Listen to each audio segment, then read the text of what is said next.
One's ready. Go! Hey everybody, welcome back to the One's Ready podcast. You're in the team room, another solo. If you were part of the members episode or members only episode, that was really weird and terrible, and I don't know what was going on. I don't know if I was getting sick or just dehydrated or what, but that was interesting. So if you want to get an idea of what that's just stream of consciousness was, yeah, become a member and check that. Members 43, I think is what it was. So yeah, just incoherent rants and just diatribes of stuff. Before we hop into that though, please go over to modernathletestrength.com. There are, if you're familiar with it, we've had a couple of their coaches on, strength coach and dietitian. Jimmy is the strength coach, and then Eric is the dietitian. They've got a whole team of coaches, a whole team. Well, I don't know about a team of dietitians, but the team of coaches. They use the Train Heroic app to send you the program every day. You can log all of your stuff in there. And it'll help you go through everything that you need. There are a couple of different ways to get over there though. So you can go to modernathletestrength.com, click on training, and it'll show you the programs, and you can use our promo code, which is ONESREADY, for anything on there. But to get it easier, you can actually click on the URL that is provided. I'll provide 3 of them down in the comments, and then you can click on those directly, and it'll take you to the specific programs and that kind of stuff. And that way it lets them know that we sent you. The promo code again works, get you a discount, but it's not as good as just hitting the URL. So the biggest thing though is they were just doing the Warfighter kind of training program, but then they added the Warfighter Elite training program, which is kind of it is more expensive, but it's got a much more volume, much more strength in there. And it's, if you weren't getting, for whatever reason, if you weren't getting enough out of the Warfighter program, the Warfighter Elite will get your mind right. So go over there and check them out. All right. Kind of what I had, we'd gotten a message from a couple of the recruiters, and one of them was the director of operations of recruiting. I can't remember off the top of my head which squadron he was from, but him and I were talking, and he was talking about they've been getting some feedback about some, false truths or some misinformation or misconceptions about, from folks that had joined, and they felt like things weren't kind of how they were explained to them. So they were trying to figure out where all of that bad info was coming from. So, we put out on our Instagram story 2 different things, which was about, mistruths, misconceptions about the pipeline, whether whether it was things you had before you joined, things you had while you were in the pipeline, and things you had, after the pipeline. And that was whether you passed the pipeline, quit, failed, medically disqualified, or anything like that. We just wanted to try and canvas all of you just to see what was actually going on. And we got a whole bunch of feedback, and we kind of parsed it out into 5 different episodes as we categorized it. But this one's kind of a bonus episode because I wanted to hit that, because there are things, we said quotes in the other episodes, but really with the amount of feedback that we got, we couldn't dive into all that. So the kind of bonus episode that I kind of promised you was to actually go in and, no kidding, like, these are the quote by quote what we received. So I'm just going to start reading them off, and I'll tell you the different categories that they kind of fell into, and we'll go from there. And then maybe I'll comment on some of them. Maybe I won't. I don't know. I no kidding perused these and read through these really fast. And I used AI to help me categorize it and all that kind of stuff. So some of these I have not fully read. So I'll be as surprised as you are. So before we get into it, let me take a drink. All right. So this one, I've got 2 spreadsheets here that I've got it broken down into. One of them is kind of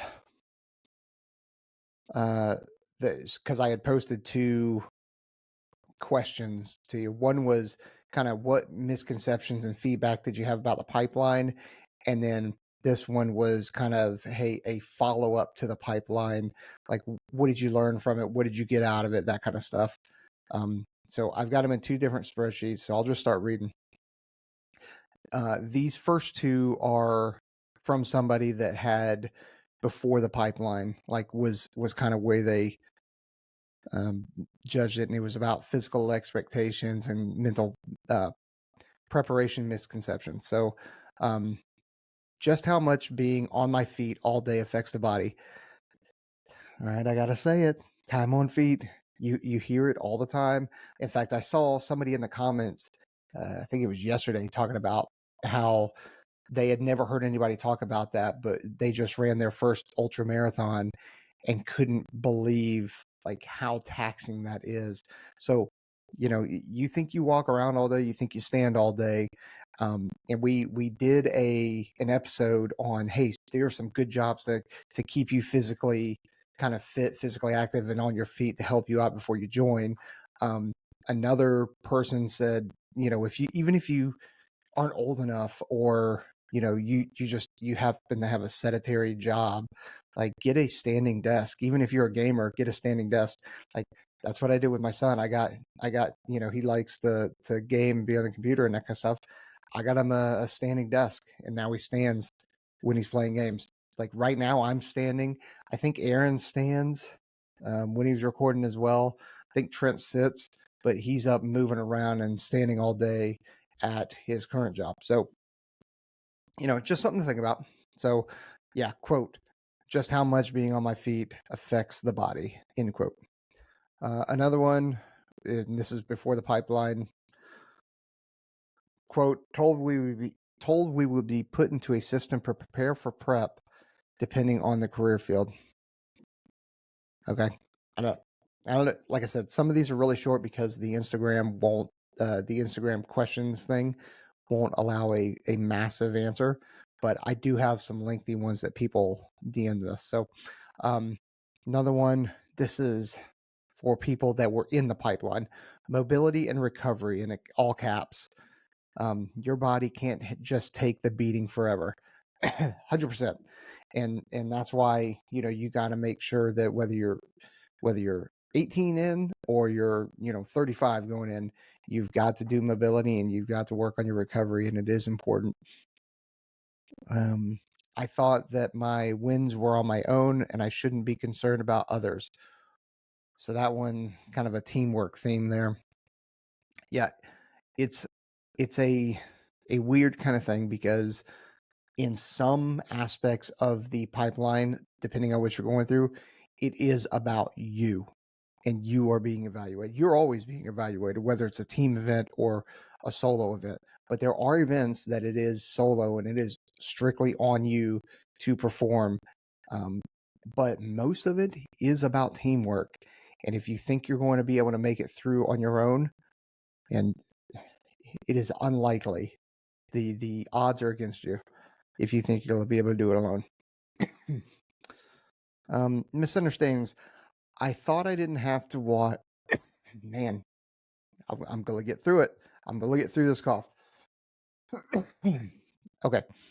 I thought that I didn't have to do water stuff because I was going TAC-P. I don't know. Maybe that's maybe that's just poor information getting put out there from the wrong people. I know that we have told you in the past, and we will continue to tell you, even if you think you're going TAC-P, you are still going to have to do water stuff. Now, it's not going to be to the extent that CCT, PJ, and SR is doing it, but you are still going to have to do water stuff. Yeah, I don't know what to tell you, man. But you learn from it, and there you go. And now everybody else is on notice that wanting to go TAC-P, that thinks they'll be able to avoid the water. And if the other things that happen that everybody that we're moving to and everybody else wants to happen, TAC-P is going to get a whole lot more water here pretty soon. Teaser, foreshadowing. Okay, another one is humility and ego have a huge role in how well you play in the team. 100% agree. You cannot go in there and be a dick. You absolutely cannot. Now you can be sarcastic, you can be fun, but you still, when it comes to the team, you drop everything and you get after it, and it's all about the team first. You're last. Let's see here. Make sure I don't lose my place. This is regards to motivation, that I would be more motivated to be there than those around me. I that I would be more motivated to be there than those around me. So I don't know how to take that, whether or not just everybody else was super fired up to be there and you thought that you'd be the Mr. Motivator, or maybe you just got slapped around the face and humbled a couple times before. I don't know. I don't know how to take that, but that's what you said. So cool. Another one is the amount of Uncrustables you have to consume. And that was a theme of surprises. Yeah, you've heard me talk about it before. I give my dive school, story about how I was, we were doing open water swims. We were doing, closed circuit, open circuit swims. And I could just feel, there is a certain time that you have to meet. And I was the last team. So the higher the number of the team means the slower swimmers you are. And you have to have at least one buddy. You might be a team of three. And I was always last. So the only way I moved up in my team was by other people quitting or failing. And so I was getting slower and slower on our timed swims. And one of the cadre came up and was like, "Hey, dude, you're not eating enough." And I'm like, "Dude, I'm eating breakfast, lunch, and dinner. I can't physically put any more into my body." And he said, "I don't care. It's not enough. Figure it out. I recommend that you take some food, because you can take as many cookies and chips and extra food back to your room as you want." And so I did that. I set an alarm for midnight and got up, stuffed my face with some food, went back to sleep. And I tell you what, it was the very next day that I noticed a difference in my time swims. I had a lot more fuel in the tank to be able to push through everything that we had going on. And it's unreal. It, it was almost like if you could take a magic pill, kind of like sleep is they say, if you could bottle up sleep and put it into a pill, that would be the one that everybody would ban because it makes you that much better. Well, if I could have packaged that knowledge up, and had stuffed my face through Indoc, through the rest of the pipeline, like, it would have been a game changer.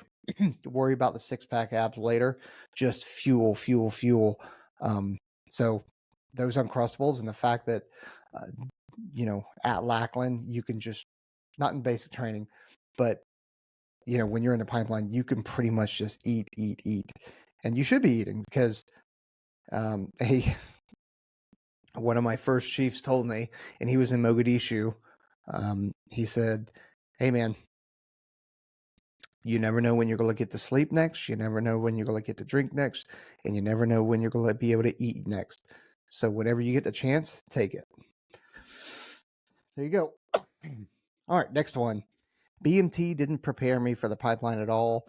It was lacking physically and mentally. Completely agree. BMT is not made to stress you like that. It is made, especially if you're going for special warfare and you're in super shape and you're expecting to get taxed mentally like that. That's not what BMT is for. BMT is for all of the Air Force to learn what the Air Force is about, learn how to march, break down, your individualism from wherever you came from. Because you got to think, it's taken hundreds of people, hundreds and thousands of people every week.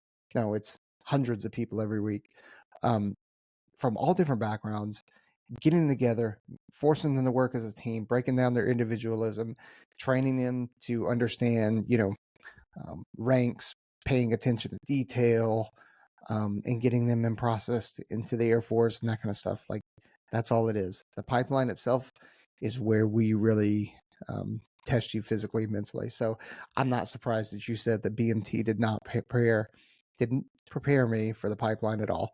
it was lacking physically and mentally. Not surprised. Learning to swim is easy coming from a land-based city athlete. Cool. I'm glad you were able to find that. I think that is not necessarily the case for everybody in the way that, when you start talking about he's talking about a land-based city athlete. I mean, some of the cities have a lot of pools, some of them don't. And if you live out in the middle of nowhere, kind of like, I don't know, somewhere in Kansas, Oklahoma, you know, Nebraska, pools are probably going to be more difficult to find. I'd be willing to bet that places like Detroit, Chicago, where it's a major urban city, plus it's really cold. I don't know how many pools those kind of places have either. New York, I don't know. So, but I'm glad you were able to do it. Thought I would rise to the occasion under pressure. Now I know that's not real. Okay. Now that's, I think that comes with experience and a certain amount of confidence and knowledge, right? Because there used to be, if I was going to, and we'll just boil it down to something real simple. If I was going to stand up in front of a room and brief somebody for, expected to do 10 minutes about a topic,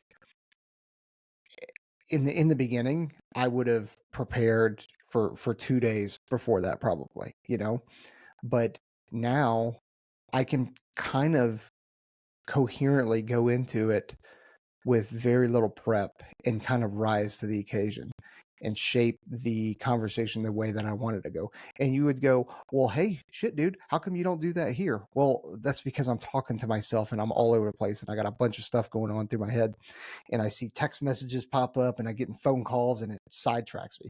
So that's why I can't figure it out here. But, yeah, I think that that's what the pipeline also kind of teaches you, and then your time on team teaches you, because you will walk around with a different swagger while you're in the pipeline, and after you graduate the pipeline, you have your beret and you're on team. That may reset as soon as you get on team, but then after your first deployment or your first couple, months on team, you start to go, all right, well, I got this confidence. I can take on the world, and you'll start doing things, and those things that seem like they're like very overwhelming and a big deal will no longer, as you get used to them, they will no longer be a big deal. And then you can take, something that takes 50% of your bandwidth up, then will only take 10% of your bandwidth after you get used to it. So, rising to the occasion under pressure is almost a learned technique, in my opinion. I don't know. I don't know if I articulated that well enough, because I don't have somebody else on the other end of here to go like, no, dude, you're talking nonsense. All right. Next one. Don't form any sort of injury. And if you do, don't speak to medical. Straight reclass. All right. So that looks like this is somebody who got injured and kind of said something to medical and then got immediately disqualified and reclassed. That is, there's a lot of variables to that. One is, what is your injury, right? If you're talking about stress fractures, not shin splints, stress fractures, that's going to take months. And I'm talking like 6 months plus to completely heal and to get back to where you needed to be. Because not only are you waiting for those stress fractures to heal, you also have to get back in shape. So now we're talking about 8 months, maybe a year. We cannot have you sitting as a student out of training for a year. So what we do is we will reclass you into another job. That way the Air Force, because the Air Force can't just afford to have you sit on your ass either for a year to just come back into the pipeline.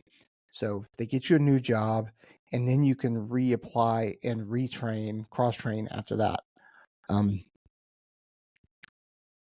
what this doesn't mean is if you have shin splints or you have a slight medical problem that you shouldn't speak to medical. Maybe, I mean, maybe if it's just an ache and pain, yeah, maybe you don't speak to medical because, like, dude, you're going to be sore. You're going to ache.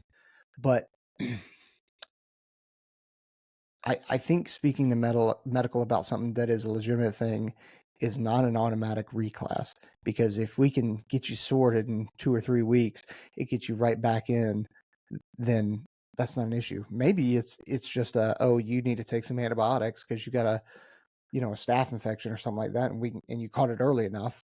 Because that's another thing too. If you kind of let, like using the staph infection, for example, if you let a staph infection continue on and you don't address it, it's just going to get way worse. So that downtime that you would have had you seen it, addressed it earlier, would have been 1 day. Now you've got several weeks of downtime because now we got to pack your wound constantly and take antibiotics. And now you can't even walk because you got an issue with your leg. I'm saying it from experience, because I did the same thing in Indoc. I didn't address it. And next thing you know, I ended up in the ER several weeks later, getting my, packing my wound for several weeks. So, yeah. Next one, the amount of wear and tear you accumulate with time on feet leading up to ANS. Yeah, because that's why you can't start late. Like, you need to start now. Well, I don't know where you're at in life right now, so I can't tell you that, but we definitely, as a human species, we do not spend enough time on our feet now as we should be. So you're probably not spending enough time on your feet either way. But yeah, if you start at basic, getting all that time on feet, yeah, it's going to provide wear and tear through BMT, and then you go right into the pipeline, and man, who knows what's going to happen to your feet and your body and your knees and your ankles and your arches. Like, so start early. Let's see. This one's from somebody from Buds. So it says, Buds dude here. I thought the cadre were gods and beyond reproach. As a student, they should be. They should be gods to you, and they should be above reproach. In reality, they are also human. They are also flawed individuals, and have different experiences, and they may not treat you the way that you feel you need to be treated.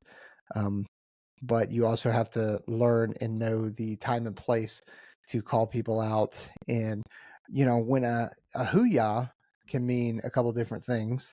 If you're not tracking what a hoo-yah is, they say it in Buzz, but at the same time, we also say it in our pipeline. And a hoo-yah can be a yes, a hoo-yah. A hoo-yah can be a yes, a hoo-yah can be a no, and a hoo-yah can be an FU. So it all depends on your tone, and the instructors kind of know what kind of hoo-yah they're getting. And you've probably heard about that before if you're in the pipeline or were in the pipeline. All right, next one. I thought there would be a lot more teaching on how to do things. This is for so this says that it's based off of somebody in the pipeline. We aren't it at SWIC ANS, like probably the first part of the pipeline is not about teaching you how to do anything like skills related. It is about seeing what you're made of, seeing how well you play with others, what kind of teamwork, what kind of character, what kind of person you are. It is, and at what point are you going to quit, or are we ever going to see you quit, or how much are you willing to put out? So it's not about teaching you things. Later on, once you get to, dive school, free fall, SEER, PJ school, CC or combat control school, that kind of stuff, then it's about teaching you stuff. Not at the beginning of the pipeline, though. All right, this one's based in rumors. The rumors were absolutely false 9 times out of 10. Yes, that's what is so great about the Cone News Network. If you're on Instagram following that. So the Cones News Network or SOT Team 6, we've had SOT Team 6 on the podcast, but the Cone News Network is fantastic. One, the the news travels as fast as it does on X. Like, it's crazy. It is, the rumor mill spins, and it's like, holy cow. And you're right. Most times it is false, or it's blown out of proportion, or you find out that it's 20 people later playing the telephone game, and next thing, there's not even a smidgen of the truth left anymore. So yeah, rumor mill is strong in the pipeline. Training difficulty. The difficulty of underwaters on an interval with booties. Never trained for that, and I should have. Yeah.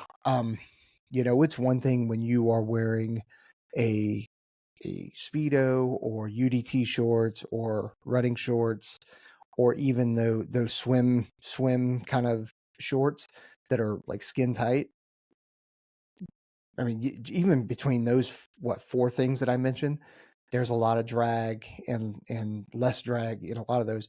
And you can tell a difference if you're wearing those skin tight or Speedos versus shorts. Like, you're going to notice some drag. Then you start throwing on booties, and it seems like whenever you're wearing booties and you do the frog kick or any other kind of kick, like, it just feels like you're losing momentum. Like it's almost not even worth it. I'm not saying it's not. I'm just like, you feel like that.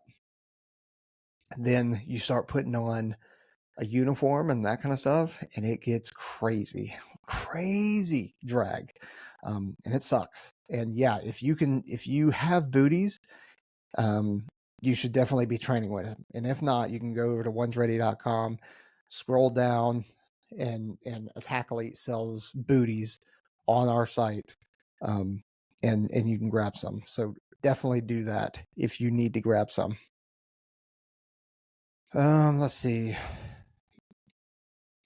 Prep does not prepare you well enough for TAC P like it does the other 3 jobs. I wonder if he's talking about the water aspect of it, because I have been to a couple of development sessions, and each developer runs things a bit differently. So, and it also kind of depends on how their development team that they have. What they're mostly going for. Like, if you have a whole bunch, if most of them are going PJ, CCT, SR, then they're going to be really heavy into water. And if you're a TAC P, SEER, or EOD that's joining them, like, you're probably going to be involved in the water as well, because that instructor has to be in the water to provide instruction and safety. Now, if you're heavy in EOD, SEER, or even maybe TAC P, there's probably going to be a lot less water. But like, so I gotta guess that's kind of what this person's talking about, but I don't know. Instructors can't kill you no matter how bad you suck. That's right. That's the one thing. The one thing that the cadre can never do is they can never stop the clock. So it will end at some point. They aren't allowed to just keep you there continuously over and over and over again. The clock will continue to tick, and at some point, it is going to end.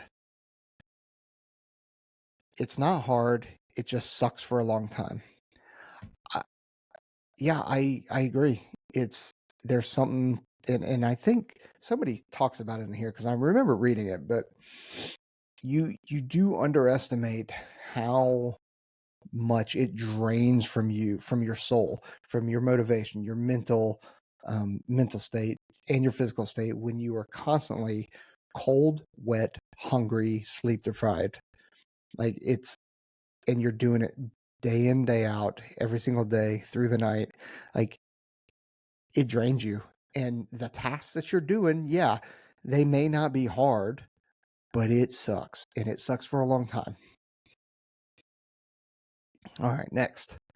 Pool work would be a basic competence. Pool work would be a basic competence. Nothing about pool was basic. Yeah, I mean, we do a lot of stuff subsurface. Most people don't go subsurface when they're swimming in a pool during the summertime or anything like that, unless you're kind of a water baby and then you prefer being underwater. But yeah, man, nothing about the pool is basic if we're involved. It's not. And it's also why most people get out because of the pool. Most people quit while they're in the pool or before the pool or after. It happens all the time. Because the water is a great equalizer and the water is going to put you on your ass. You could be an incredible stud on land and we put your ass in water and yeah, you're popping and you're quitting. It happens. That's why we have it. All right. Learned the concept of enough PT. Learn the concept of enough PT to still have mental bandwidth. Solid lesson. Okay, so I think that refers to the 80% mental, 20% physical kind of thing that we always talk about in the way that, if I can be physically fit as like, and I can go out in there and I can crush an IFT at a moment's notice, even if I've already trained for the day, then that's 20% freed up in my mind or freed up in my world to allow even more bandwidth to focus on the mental stuff. Because if 80% of it's mental and I'm worried, that means I'm also worried about that 20% if I'm not at a physical statute or a physical level. Now I got to worry about it. Oh man, I got an eval coming up, or I've got this event coming up. I know we're going into a Black Thursday, which if you're not training what a Black Thursday is, it's a pool session with all of your kit on and you're doing everything with all of your kit. Like if I know that I can handle that and I'll be just fine physically, I don't have to worry about it. But that 20% rapidly jumps into my mental state if I'm sitting here worried about it. Like because I've barely made my pull-ups and I've barely made my push-ups. So it's 80% mental, 20% physical. Be physically fit, and then you don't have to, that 20% you don't have to worry about. I underestimated the difficulty of water confidence, learned a hard lesson in team over self. Yeah, water confidence is that's all of your, if you're not tracking what water confidence is, that is your buddy breathing, your ditch and dawn, your mask and snorkel recovery, your underwater, basically a pool session is kind of all water con. Yeah, it's extremely difficult. Interesting in the second half, though, the learned a hard lesson in team over self. I wonder if, so obviously I'm gonna call you selfish, or at least you went in with a selfish mindset. You probably you already said you learned a hard lesson for that, and it's, if you didn't grow up with siblings, or maybe you had this misconception that we're focused on you and not you as a team, then yeah, I could see that's a hard lesson to learn. Yeah, hopefully you learn from it though, which according to this you did. Let's see. Underestimated. Oh no, already read that one. Quit. Not prepared for the amount of underwater suck. 25-meter underwaters were all I trained. Ooh, and he put mismanagement of training, so he quit. Underwaters are like, I hated underwaters. I would have done ditch and dawn, mask and snorkel, not tying underwater, treading, bobbing, all of it. I would have done all that if I didn't have to do underwaters. I hated underwaters. And doing, I think we were doing 7 of them at a minute 30 pace, meaning like I start, like when they say go, you go, that's when the clock starts. You go subsurface, you reach the other end of the pool, you hit the crack, you come up, and you freestyle back. At a minute 30, whether you're back or not, you're supposed to be, which you would be, like you'd have to be super slow. I mean, like, and I'm talking about the slowest person in the pool. Every time I get in the pool, I'm the slowest person in the pool, and I made it back with plenty of time. But when that minute 30 hits and they say go again, you're going, and you just got to keep doing that for 7, at least 7, sometimes more. And man, it's taxing. But you talk to like Aaron, and Aaron's like, dude, underwaters were not a big deal. Like I don't see what the problem was. so everybody's got their own thing. Like, I think if I remember it, I think Aaron hated ditching on, which I was like, dude, ditching on was quick. I could get that stuff and packed up on the bottom of the floor, on the bottom of the pool, like really quick. So that one never bothered me. But yeah, underwaters are not fun, man, at least in my opinion. Next one, thinning or fin tread not emphasized enough. Also, grip strength was lacking. I'm glad you brought up grip strength. That's another thing. When we start talking about time on feet, work on your grip strength as well, because you're going to be carrying jerry cans, you're going to be carrying logs, you're going to be carrying things, railroad ties, you're going to be doing rope climbs, you're going to be carrying each other. So grip strength is huge. Yeah, that is, dude, you're 100% right. We do not hit grip strength enough, and that's something that we need to add into. In terms of finning, it's tough because that's not part of the IFT.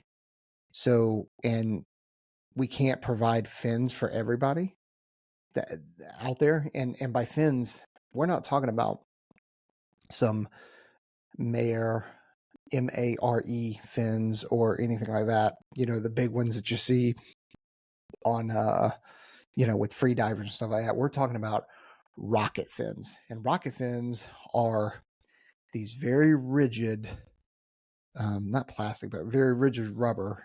And they are made for provide, because we're wearing equipment. We're not just some slick divers underwater.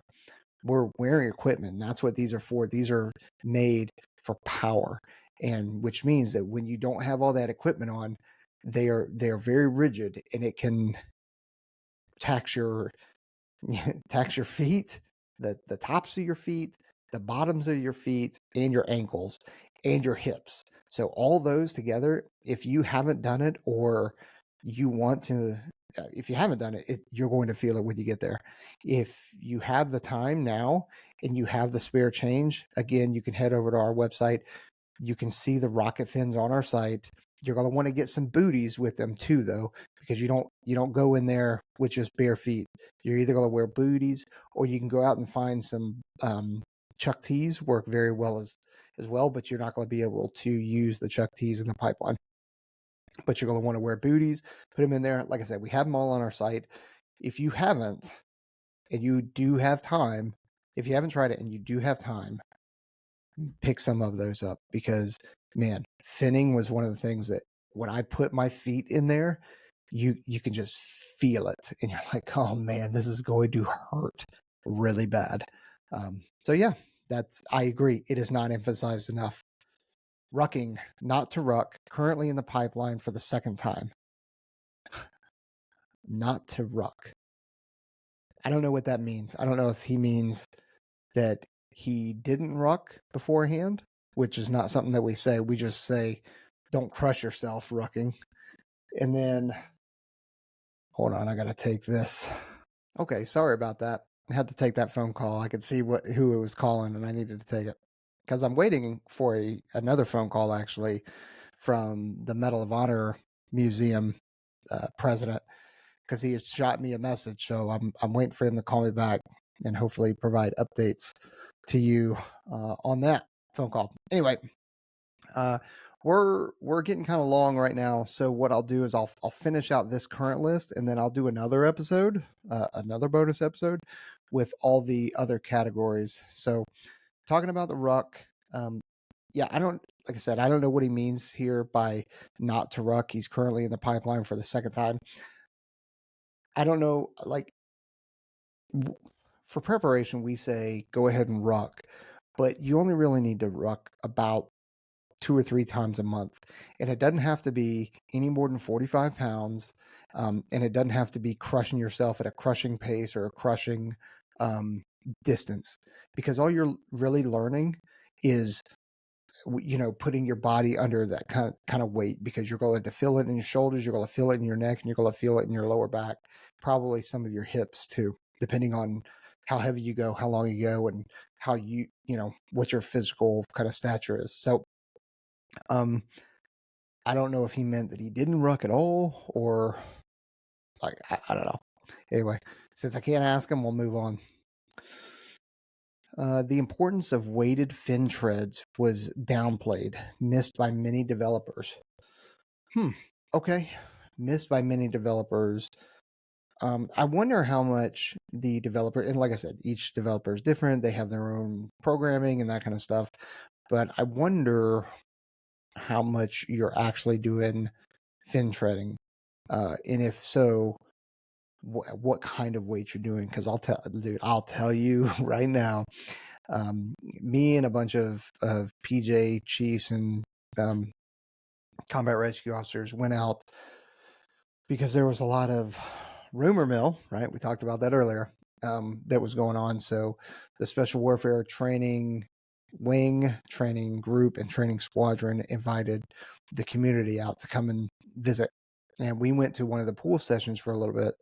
And I'll tell you, I did not want to be in that pool whatsoever, especially after seeing what they were doing. And I don't know what the time was that they were doing, right? But I can tell you that they had weight belts on and they had fins on, and they would were holding onto the gunnel, side of the pool, and the cadre would say go, and then they'd have to tread water with their fins, with a weight vest, with their hands above, right? Then they would tell them to travel, and they would have to travel. Oh man, sorry, hold on, I gotta take this too. Sorry about that. Another phone call. Sorry, I'm waiting for another phone call, or a certain phone call. So I'm not putting it on Don't Disturb, and I'm answering everything that I get. So anyway, I can't remember what I was talking about in terms of the weighted fin treads, but the one thing that seemed terrible was when we went to the pool, and I kind of talked about, I can't remember how much I covered, so I'll just cover it again, is you're holding on to the gunnel, cadre say go, and you're wearing fins and a weight belt, and you got to tread. So you got to tread for a certain amount, and you're finning. Then when they say travel, you got to travel, and you're traveling the width of the pool. So it's not the length, so it's not as long, but it's still enough. And you travel the width of the pool and back. And which that alone is terrible, right?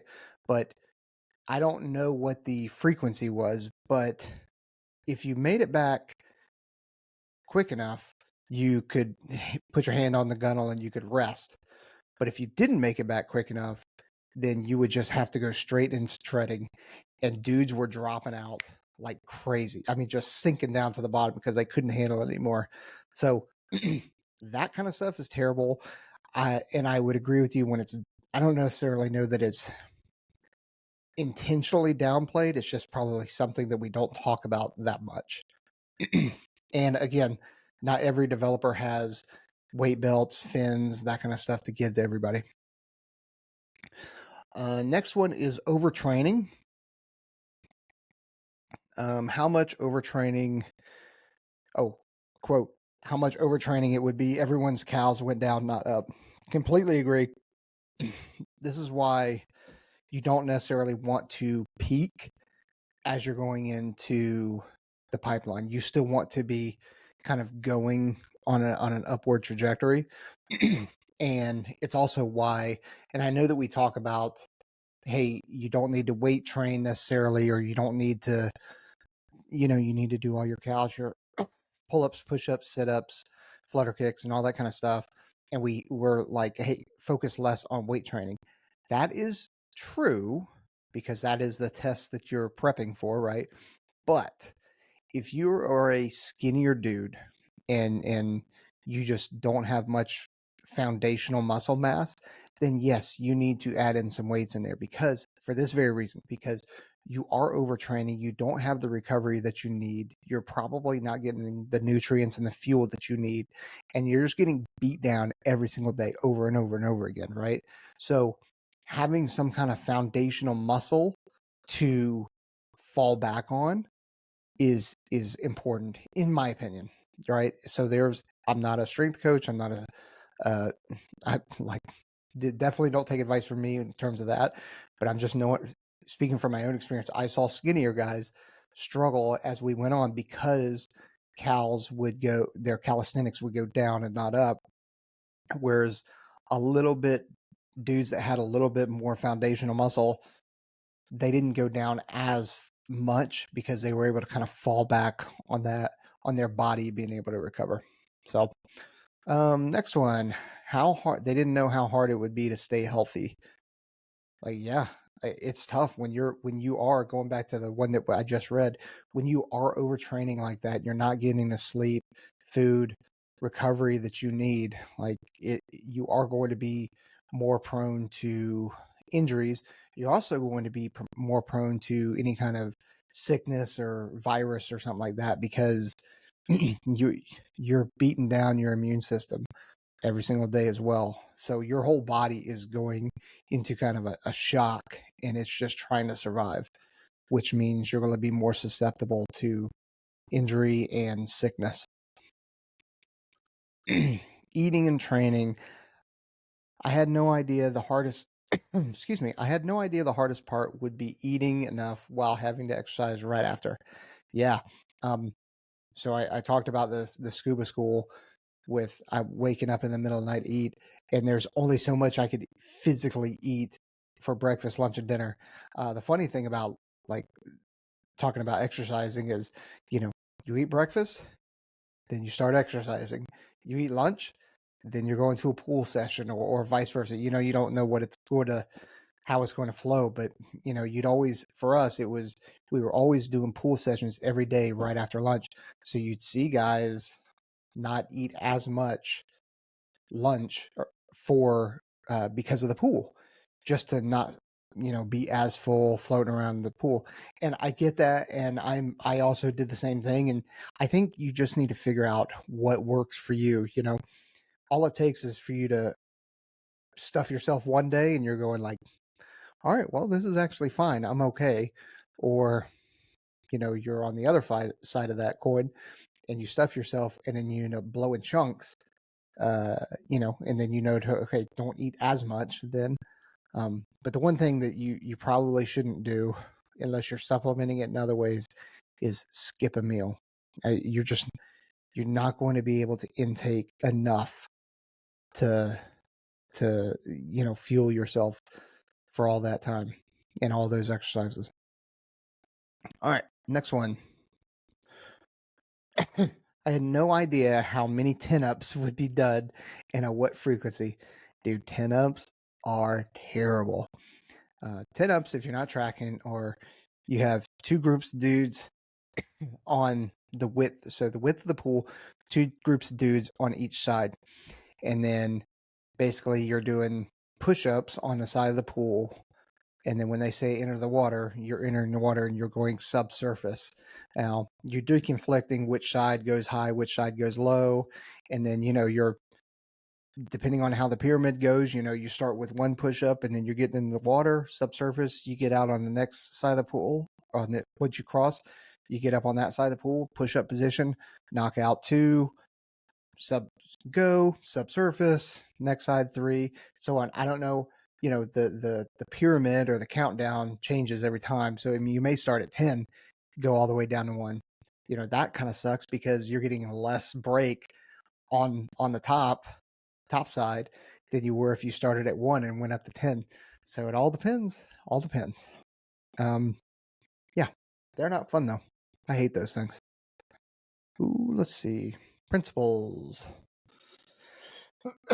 Well, this is more of a question. I'm not going to answer it. What are the main principles during a pipeline? Teamwork, teamwork, teamwork. It's not about you. I guess I did decide to answer it. True from what expectations versus reality. True for the most part, but my class had it harder than you. Doesn't always. Oh, it is true for the most part, but my class had it harder than yours. Doesn't always apply. Well, yeah, that's just a saying that we say anyway, that my class was harder than yours. Yeah, whatever, dude. All right. So these next 4 are supposed to be kind of focused after the pipeline. So one of them is career realities. Sometimes you have to be an airman first before trying to go again. Yes. So you will get people, and maybe it's yourself, that go to the pipeline, get injured, quit, don't get selected, and you end up going to another job, getting reclassed, and you're so focused on coming back that you don't actually get good at that new job that you received. And I get it. You're not happy that you're there. You're probably feeling some guilt, maybe even mourning the life that you thought you were going to have. You spend all this time preparing to go into the pipeline. You spend all this time in the pipeline just to get your dreams crushed. So I get it, right? But you got to think these functional managers that are the ones that are going to approve your cross train. Same with your commander and your chief at your squadron that are going to support you and approve your cross training. Your first line supervisor that's going to help push you to for your package to get approved. If you just show up and you're like, dude, I'm not even supposed to be here. I can't wait to get out of here. Like, dude, that is not going to go over very well because now all of a sudden, what, you're too good for us. I expect you to act like an airman or an NCO, and I'm going to treat you like one, and I'm going to need you to do X, Y, and Z. So you do need to be a good airman. You do need to be a good NCO, whether you're in the pipeline, whether you're on team, or whether you didn't make it because of X, Y, Z reasons, right? You need to be a good airman and NCO first. The rest will come. The rest will follow. Not everyone is going to be a go-getter. Yeah, and hopefully most of them don't make it, which is true, though. When you talk about the pipeline, most of them, or I don't say most of them, not everyone is going to have the same motivation, the same why, or the reason why they're there, and the same values that you have. And that can be very frustrating sometimes because you're like, dude, I don't like, and you'll see it a lot of times with people that don't have the same value in teamwork as you do. Like, that would always get frustrating to me, is that I would see somebody who was not selfless, selfish, and they would always take care of their own stuff first, no matter how much we chastised them, no matter how much bullshit. And then they would actually end up getting out or quitting or getting peered out and not selected. So most people that you'll find in our career field will put everybody else first over themselves. All right. Reflections. Realized what I learned from the experience after bitterness faded. Yeah, you're going to feel bitter. You're going to feel angry. You're going to feel upset. You're going to mourn. You're going to feel guilt. You're going to have regrets. And at some point, you've got to grow enough through those to where that either that you're fine with it and you sleep well at night, or you use that as fuel to maintain a certain level of fitness and motivation to come back into the pipeline. But not everybody is able to do that. So you use that to become the best at your craft, the best at your job, because we still need a lot of other people that are doing great things in support roles, other roles that the Air Force has.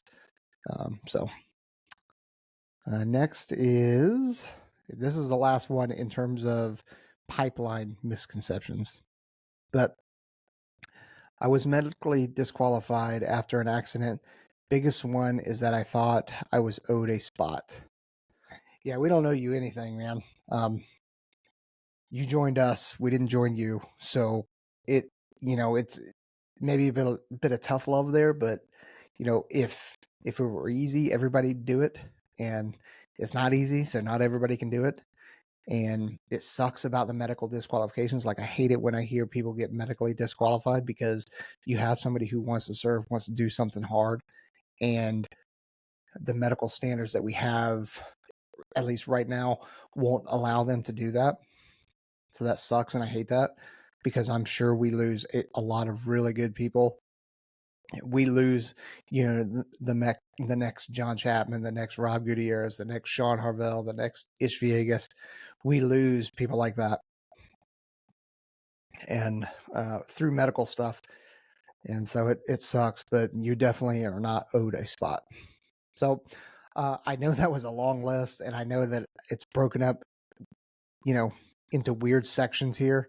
So I do apologize for that, and I appreciate it. These are phone calls that I needed to pick up. So I will do another episode with the other stuff, and the next topic would be follow up to the pipeline, general feedback. So it's the kind of categories are critical feedback, misleading or false information, partial truths or underestimation, personal accountability, personal opinion, and truthful guidance. So we'll hit that. I plan to record that probably tomorrow, and then it'll come out whenever it comes out. So thanks for your time. Don't forget to like, subscribe, hit that notification bell. Visit us over on ONESREADY.com. Buy some of our merch. Also engage in the comments too, because we do read them. Sometimes you guys get me with the comments too, man. Because believe it or not, I know I shouldn't, but sometimes I do read them, and sometimes there's a comment that just gets me. Like this morning, if you just go peruse the John Chapman episode that I did, and you can see where I'm like, that one got me.